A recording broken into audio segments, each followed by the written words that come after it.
করতে গিয়ে অনেক সময় আপনি খুব হেভি ফিল করতে পারেন, কারণ আপনি 10টা ভালো কাজ করেছেন, কোনো কারণে একটা মিস্টেক করেছেন, দেখেছেন যে চারিদিক থেকে ক্রিটিসিজম দিয়ে আসছে, তখন আপনার মধ্যে প্রচণ্ড রকম হেভি ফিল হয়।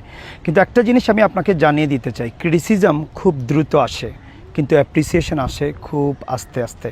সুতরাং লোকজন যে ক্রিটিসাইজ করবে, লোকজন শুধু আপনার বিহেভিয়ার, বিশেষ করে লাস্ট বিহেভিয়ারটা মনে রাখে, you have done tremendously so many things, এবং তাদের গ্রোথ করেছেন, এটা পিপল খুব কম মনে রাখে। Most importantly people at the end যেটা মনে রাখে আপনি কিভাবে তার সাথে বিহেভ করেছেন। অবশ্যই ডেফিনেটলি ট্রাই করবেন তাদের সাথে বিহেভিয়ার দিয়ে কোলাবোরেট করার জন্য, কিন্তু যখন আপনার জন্য চারিদিক থেকে ক্রিটিসিজম দিয়ে আসছে, হতাশ হওয়ার কিছু নেই।